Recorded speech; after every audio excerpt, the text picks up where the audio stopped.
Tikriausiai žinote, kas yra širdies nepakankamumas. Bet ar tikrai žinote, kokia savijauta būdinga sergant širdies nepakankamumu?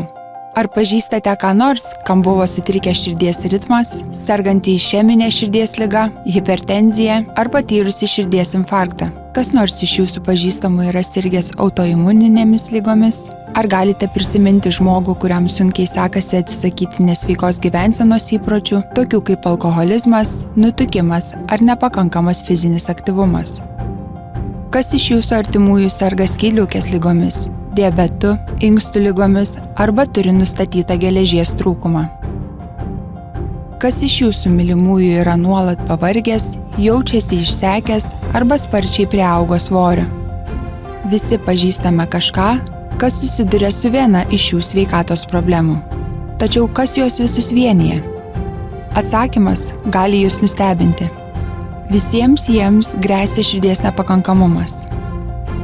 Tai yra sudėtinga liga, kurią suserga bet kokio amžiaus žmonės ir kuri dėl įvairių su ją susijusių būklių ilgą laiką gali likti nepastebėta. Galbūt pažįstate tokį žmogų. Svarbu atpažinti būklės, dėl kurių kyla didesnė širdies nepakankamumo išsivystymo rizika. Jeigu abejojate, pasitarkite su gydytoju. Pasitikrinkite savo širdį.